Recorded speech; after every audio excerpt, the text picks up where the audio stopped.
Class 12th history के part 2 chapter 5 through the eyes of travellers में हम तीन मेजर ट्रैवलर्स के बारे में पढ़ते हैं, अल बरूनी, इब्न बतूता और फ्रैंकोइस बर्नियर।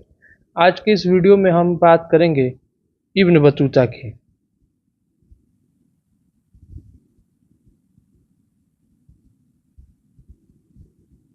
इब्न बतूता की और उनकी फेमस बुक रेहला की। एक ऐसा ट्रैवलर जिसने 14th सेंचुरी में लगभग 75,000 माइल्स का सफ़र तय किया। एनसीईआरटी के अकॉर्डिंग उनका डिस्क्रिप्शन बाकी ट्रैवलर से अलग क्यों है? उन्होंने दिल्ली सल्तनत, इंडियन सिटीज, कम्युनिकेशन सिस्टम और सोशल प्रैक्टिस के बारे में क्या लिखा है, आइए डिटेल में समझते हैं। इब्न बतूता का जन्म तंगियर, मोरक्को में एक एजुकेटेड और रिस्पेक्टेबल फैमिली में हुआ था, जो इस्लामिक लॉ यानी शरिया की एक्सपर्टीज़ के लिए जानी जाती थी। एनसीईआरटी बताती है कि इब्न बतूता का मानना था कि ज्ञान किताबों से ज़्यादा ट्रैवल करने से हासिल होता है।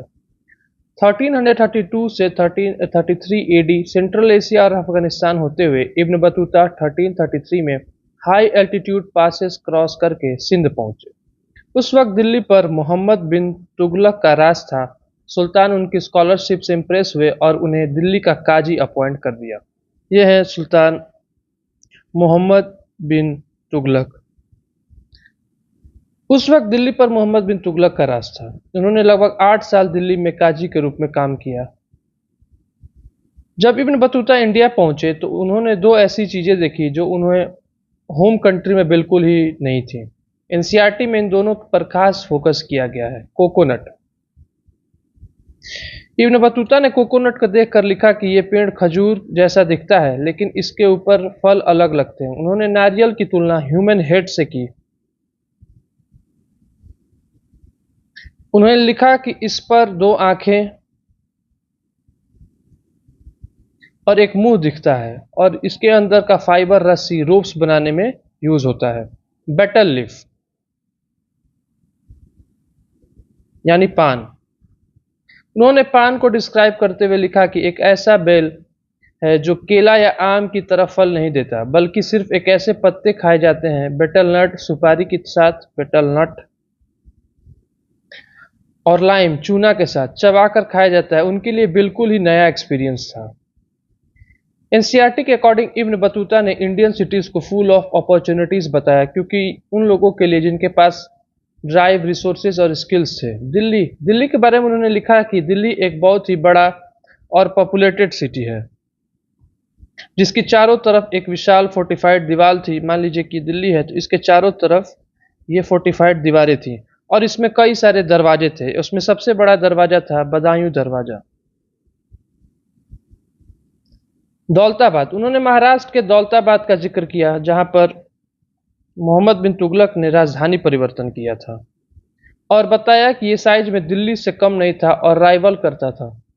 बाजार। इंडियन मार्केट सिर्फ इकोनॉमिक एक्सचेंज की जगह नहीं थी, बल्कि सोशल और कल्चरल हब भी थे। वो बाजारों के बारे में कहते हैं कि बाजार सिर्फ मार्केट ही नहीं था, बल्कि सोशल एक्सचेंज का भी जगह था। Social exchange. बाजार्स में मॉस्क और टेम्पल्स के साथ साथ डांसर्स, म्यूजिशियंस और सिंगर्स के परफॉर्मेंस के लिए स्पेसेस बने थे। मतलब बाजार्स में डांसर्स भी थे, म्यूजिशियंस भी थे और सिंगर्स भी थे, और ये सारे लोग मिलकर ही बाजार बनाते थे। इब्न बतूता कम्युनिकेशन और पोस्टल सिस्टम से सबसे ज़्यादा अमेज था। एनसीईआरटी में इस पर क्वेश्चन जरूर आता है। उन्होंने 2 तरह के पोस्टल सिस्टम बताए। पहला है उलूक, इसे हॉर्स पोस्ट कहते हैं, और दूसरा है दावा, इसे फुट पोस्ट कहते हैं।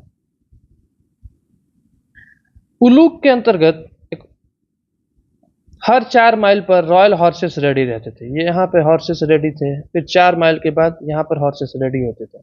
एक राइडर लेटर लेकर अगले स्टेशन तक भागता था थ्रू द हॉर्स।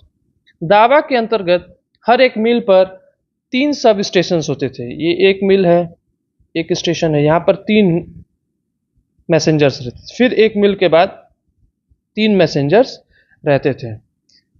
इनके हाथ में एक रॉड होती थी जिसके टॉप पर कॉपर बेल्स लगे होते थे। यहाँ पर कॉपर के बेल्स घुंघरू की तरह लगे होते थे। जब रनर भागता था तो बेल्स बजती थी, अगले रनर साउंड सुनकर रेडी हो जाते थे और बाजार में लोग स्पेस देते थे और लेटर रिसीव करके अगले स्टेशन भाग जाता था। इससे रिजल्ट ये निकला कि जहां सिंध से दिल्ली आम ट्रैवलर्स को 50 दिन लगते थे, वहीं सुल्तान तक खबर या सीक्रेट पहुंचने में सिर्फ 5 दिन का समय लगता था। इब्न बतूता ने सोसाइटी के डार्क एस्पेक्ट्स और इनसिक्योरिटी को भी रिकॉर्ड किया। स्लेवरी के बारे में बताया, इनसिक्योरिटी ऑन रोड्स के बारे में बताया, क्योंकि ट्रैवलर्स के लिए रोड सेफ नहीं थे। इब्न बतूता पर खुद कई बार हाईवे रॉबर्स ने अटैक किया और उनके सारे साथी मारे गए थे। 1354 में मोरक्को वापस लौटने पर वहां के रूलर के कहने पर इब्न बतूता ने अपनी यादों को डिक्टेट किया और एक स्कॉलर इब्न जुज़ई ने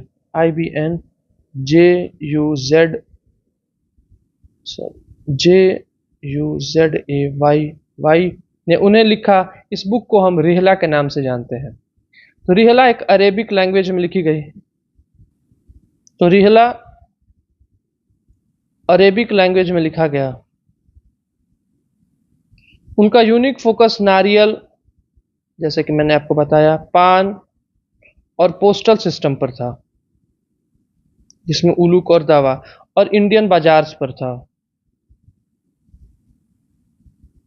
उन्होंने मोहम्मद बिन तुगलक के वक्त के इंडियन इकोनॉमी और सोसाइटी का एक लाइव अकाउंट दिया। आपको ये एक्सप्लेनेशन कैसा लगा? एनसीईआरटी हिस्ट्री के और कौन से चैप्टर्स पर आप वीडियोस चाहते हैं, नीचे कमेंट में ज़रूर बताएं। वीडियोस को लाइक करें, अपने क्लासमेट्स के साथ शेयर करें और keep learning. Thank you. Always history.